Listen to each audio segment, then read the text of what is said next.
When I first decided to write a talk about love, I thought it would be easy. Everybody knows love, don't they?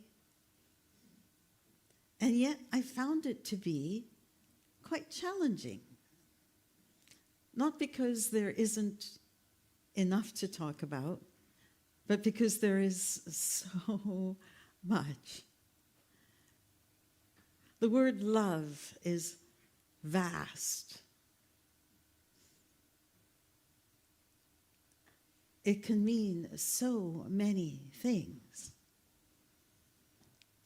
Today, I'll share some ideas with you, but I could speak about love every day for the rest of my life and still not adequately cover the topic. Let's look at love and see how we can build more of it into our life. First, let's look at love. What is it? If you were an alien coming to this planet and trying to understand the meaning of the word love, you might be quite confused because it can mean so many things. So what's a good alien to do? Go to Google. And what does Google say? This is from WikiHow. Love is expressed as an action and experienced as a feeling, yet love has an essence that resists defining in any single way. It encompasses compassion, determination, tolerance, endurance, support, faith, and much more. Anybody feel like they got it more clearly now? What the heck does that mean? So maybe our friendly alien decides he's going to go out to the people and ask the question. And listen. Well, he would get people saying things like, I love God. I love my cat. I love my job. All of these, I love chocolate. Well, that one's a given.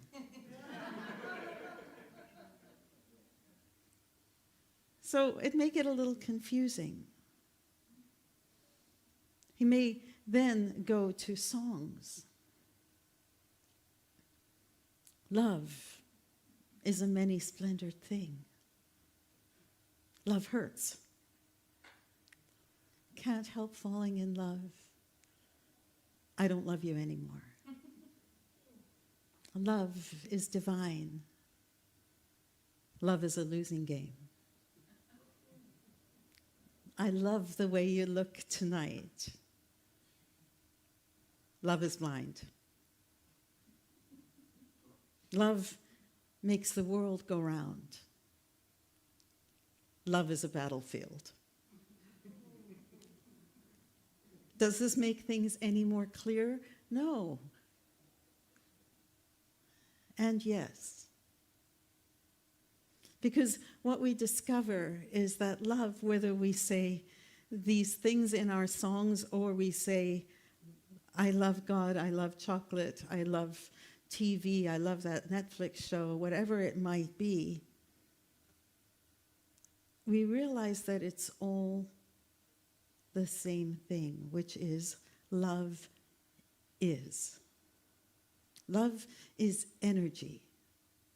And so sometimes it's a positive energy, sometimes it's not. But love is. Imagine there's even a love 15 in tennis. What the heck is up with that? And just one final thought is that love can be a noun. What is this thing called love?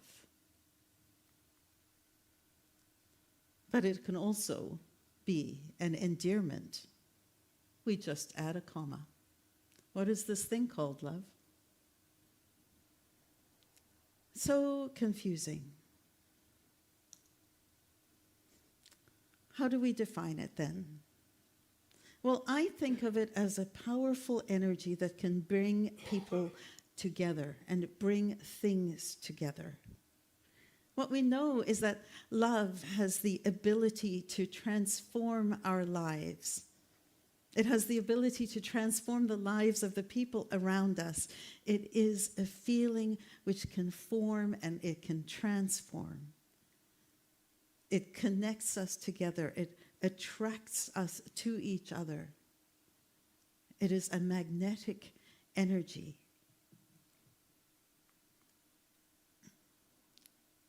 It harmonizes. Love at its very highest application is when we all come together in unity, in common purpose. Feeling bonded, feeling that connection with each other. With love, you find harmony with the world around you. It is always there. Just as energy is always there, so is love always there. And in our lives, we normally think of love in terms of our personal relationships. So I want to share with you a little bit about insights about personal relationships.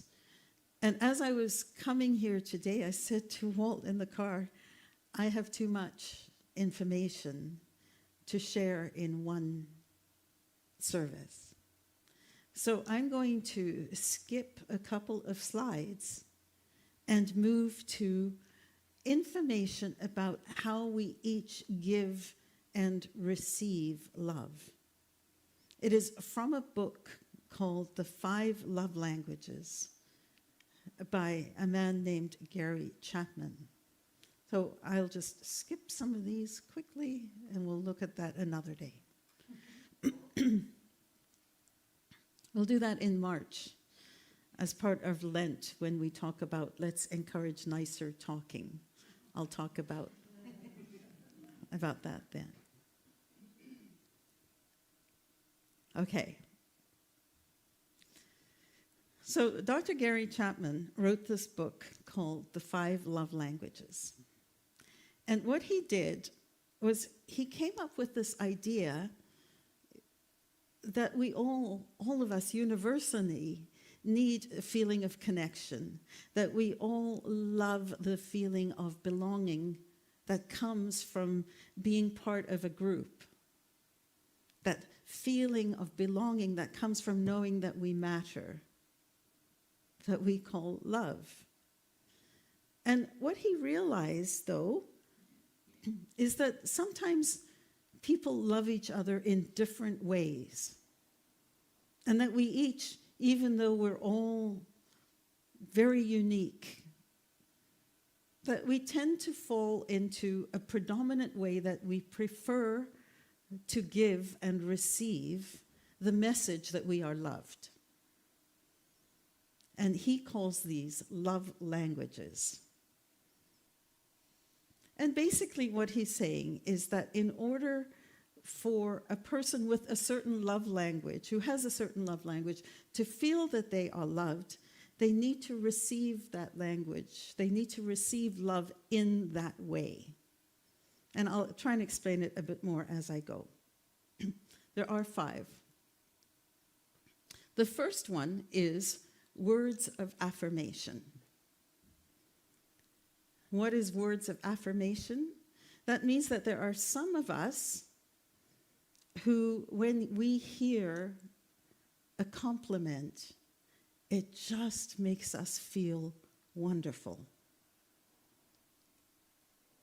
If that is you, then it's very possible that your predominant love language is words of affirmation. Mark Twain said, I can live for 2 months on a good compliment. I say I want more.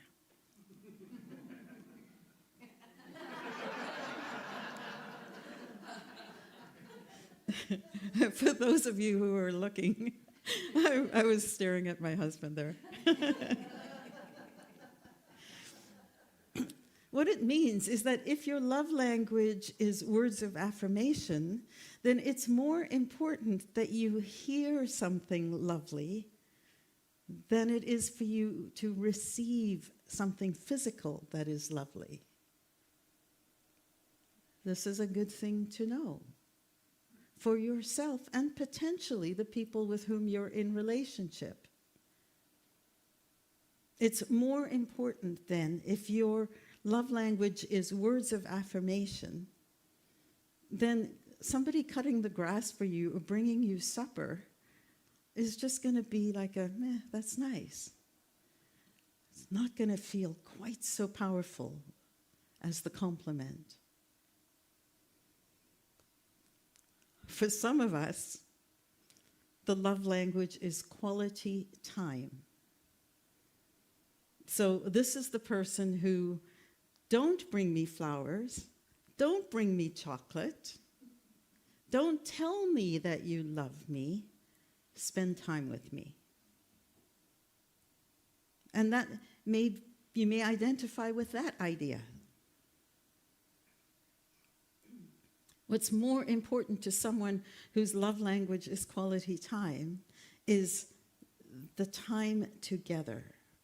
So for people who have that quality time as their love language, it is important then to have a regular weekly date, 15 minutes of one-on-one time, something that becomes a presence with that other person, more important than any gift, any words. And then we have a third love language, which is gift giving. Anthropologists have discovered that giving and receiving, the transaction of giving and receiving gifts, goes back millions of years. It transcends cultural barriers. It is a way of making peace to bring gifts. And being in love, or an attitude of love, is always accompanied by this desire to give. And for a person whose love language is receiving gifts, then, those little things that you bring home, that you receive from somebody, those mean a lot. Because it's not really about the gift itself, it's the message of, you were in my mind, I thought of you, and here's something to prove it.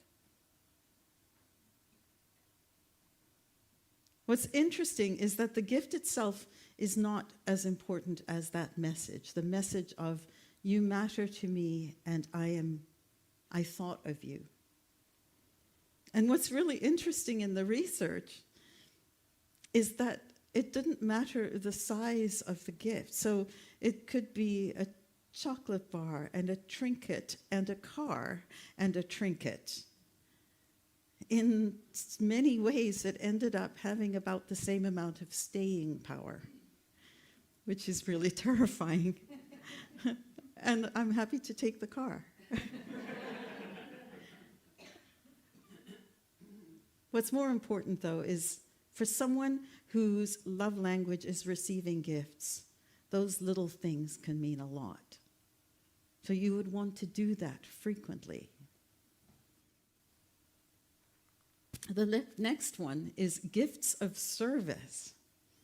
So this is for someone who isn't interested in the little trinkety stuff. It is doing things for people. And for many people, especially going back to like the 50s and the 60s, think of Dad going off to work in those traditional nuclear families where mom stayed home, dad went off to work, and you never really saw dad. You never really knew if he loved you because he was always off working. It's very possible that that's all dad knew how to show in love. And he may have absolutely hated his job, but his gift of service was providing for the family. So people for whom acts of service is a love language will often work long, long hours. They'll be the people who spend hours in the kitchen cooking and cooking and cooking for the 5,000, even though the family is 10. They're the people who always do the laundry, the mowing of the lawn, all that stuff. Their love language is gift of service. And finally, the fifth love language is physical touch. What is the first thing that we humans do when we see each other after there has been a crisis of some kind? We've received bad news, something like that. What is the first thing we do? We hug each other. What is the first thing we do if we have fantastic news? We hug each other. It is a human, natural, everyday, and brilliant gift that we give to each other when we hug each other. And this community is a hugging community, there's no doubt. Most people here love hugs. And not everybody does. So for some people, if it's uncomfortable to hug, it doesn't mean that they're not loving you. It just means that this is not their love language.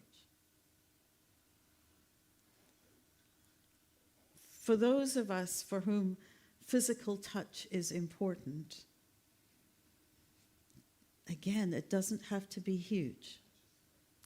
A hand on the shoulder as you're passing by. A peck on the cheek when you part at the end of the day. A peck on the cheek when you come home at the end of the day. These are all messages that say, I love you, for someone for whom physical touch is a love language. This concept of love language is really interesting, isn't it? It may help to shed some insight into why, when somebody has brought you something that is absolutely lovely, expecting you to be as delighted at receiving it as they are at finding it and giving it to you, how sometimes it's a mismatch for how excited you are to receive it.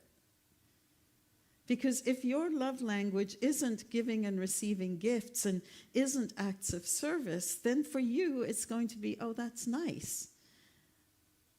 And for them it could be, this is how I love you. And there can be a bit of a disconnect. If you've ever been the person who's done something thinking that it's a way of demonstrating love, and the other person is like, you did what? Never happened to me. Then it could be that there's a disconnect between your love language and theirs. And so you're giving from one place, they're receiving from something completely different. And what does this mean for us then? We can learn from it. Because how can we find out someone else's love language? Look to see what they do. Because we always give from where we are. And so Jesus said, love one another as yourself. And he also said, do unto others as you would have them do unto you. These are your keys. Because if you do unto others as you would have them do unto you, then what would you do, or what would you want someone to do for you if they're showing love? You'd kind of want them to give you love in the way you want. So don't spend hours and hours at work. It doesn't mean that much to me. Please give me a hug and spend some time with me. Now you have something that is a language you can speak about. Because what if that's what they're doing? They think that, let me see if I can explain this in a way that's more clear. Imagine that you're in a relationship with someone whose love language is gifts of service. I'm going to go spend acts of service all my time working to build us a beautiful home so that one day when we retire, we can spend some time together. And you're the person who's like, I want to spend time with you now. Then think about how you can make that conversation happen. Because if you are the person who wants that done to you, then when you are doing unto others, what would you want to have done for them? And what you want to have done for them is to honor them in the language that matters to them, just as you wish that they would honor you in the love language that matters to you. So it's almost like a, give it to me in my language, and I will talk to you in yours. What would I have my neighbor or my partner do unto me? I would want them to honor me in the way that matters to me. It is incumbent on me then to honor the people that I care about in the way that matters to them. And they are not always the same. Consider giving your gift of love in the language that matters to the other person. It's like, give the gift in the currency that matters to the other person. And if you aren't sure about what it is, about what their love language might be, then notice what they do, because they are living according to the love language that they operate from. So become a researcher and give your gift of love in the currency that matters to someone else. Let's talk very briefly about romantic love. Oh, romantic love, isn't it the best? That feeling of being in love when the stars twinkle and the sun shines and the birds sing and everyone seems happier and little things don't bug us if we even notice those little things at all. We don't even notice the jerk who just cut us off on the highway. And we want to share this expansive feeling with everyone that we meet. And we express them with these lovely songs, like I just mentioned earlier. To know him is to love him. You fill up my senses, let me love you. The power of love, roses are red, my love. Hundreds of others, all paying testament to the power of love. And then we have poetry, like Alfred Lord Tennyson if I had a flower for every time I thought of you, I would walk in my garden forever. Christopher Marlowe, thou art fairer than the evening air, clad in the beauty of 1,000 stars. Doesn't that just give you chills? It sounds so lovely. But sometimes romantic love doesn't stand the test of time, does it? The honeymoon kind of ends.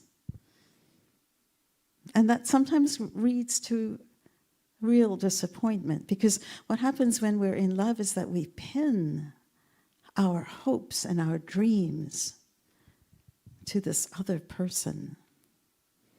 It's the very first person we think of in the morning when we wake. It's the last person we think of when we go to sleep at night. They're the person we turn to for everything, help, for support, for ideas. Well, guess what? That's a lot of responsibility for somebody to manage. That's a lot of responsibility. The person who we are in love with is really not that different from us.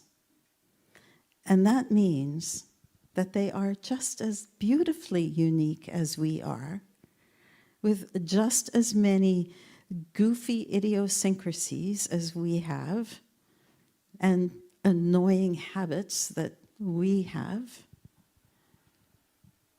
and outdated belief systems, some of which are aligned with us and some which might not be. And at some point we realize that the person who we've pinned all of these unrealistic Prince Charming, Beauty and the Beast type fairy tale hopes on are just a person with their positive sides and their negative sides. They're things we love, things that irritate the Jesus out of us. Just as they have the same feelings about us. And when we've invested so much of ourselves into that, and then we discover this person is human and that person is not perfect, we don't know how to handle that at times. And that can lead to some real distress. And so just as there are many beautiful songs about the joy of love, so there are equally many songs about the pain of lost love. Entire country music careers have been made on this subject. They're all "You Done Me Wrong" songs.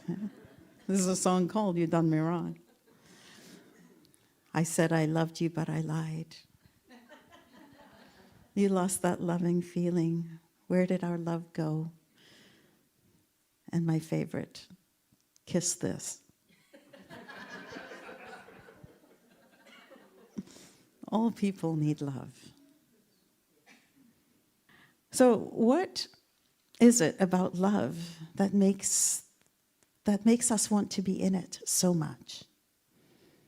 I think we get an insight from the musical Les Miserables, where Jean Valjean, who is the main character, sings that to love another person is to see the face of God. And I think this is the key to our understanding about why we so desperately want that feeling of love. It's because when we're in it, we have a sense of divinity, of connection to something enduring and powerful. We see God reflected in the love that they give us. And when we give love to another person, then we experience that sense of oneness, that sense of wholeness, of completion and contentment. They become the face of God for us. They see the face of God in us, and that connection is amazing. And here is what I'm going to ask you to consider. That we've been looking for love in all the wrong places. I know. We're looking out there when what we could be doing is looking in here.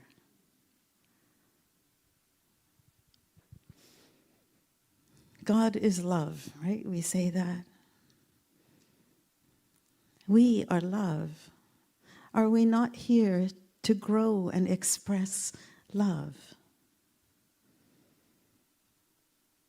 So whenever you hear the word God, replace it with either your name, God expressing as you, or with the word love.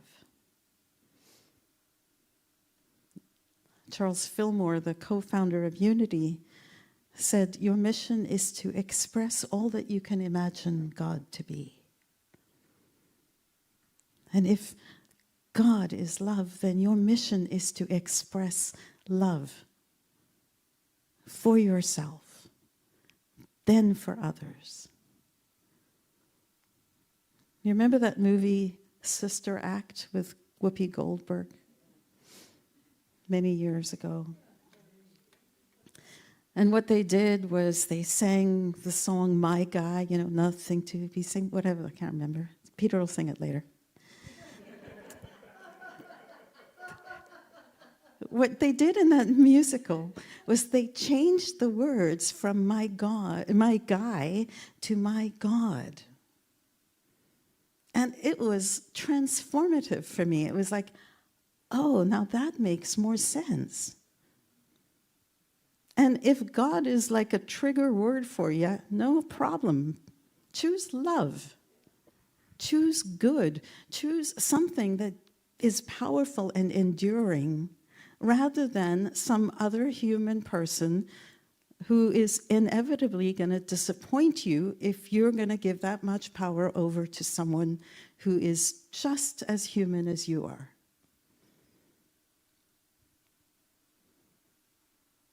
What if you listened to every love song and replaced it with the word love or good or your own name, or sing it to the part of you that is love? The highest part of you that is definitely within you, that sometimes gets hidden by all this life stuff. As Whitney Houston said, I found the greatest love of all inside of me. And here, finally, I'm coming to the end of my talk. You're welcome. Here's another concept to consider, and it actually leads a little bit from what Leora sang earlier, which is from the book of Corinthians in the Christian scriptures. It is the most frequently read passage about love. Love is patient. Love is kind. Love does not envy. Love does not boast. Love is not arrogant or rude. Love does not insist on its own way. Love is not easily angered. Love keeps no record of wrongs. Love does not delight in injustice, but rejoices with truth. Love never gives up, always trusts, always hopes, always perseveres. Love never fails. Well, that's lovely, but what does it mean?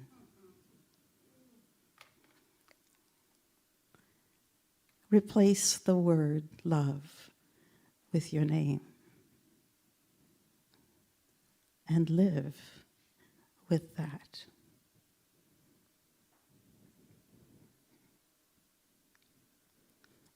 I am patient sometimes.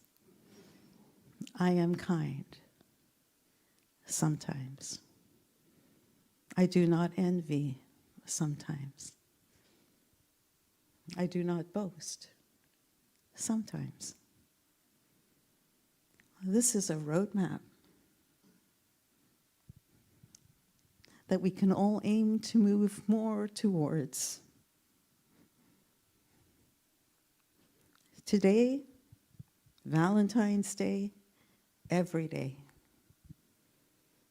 Be an ambassador for love.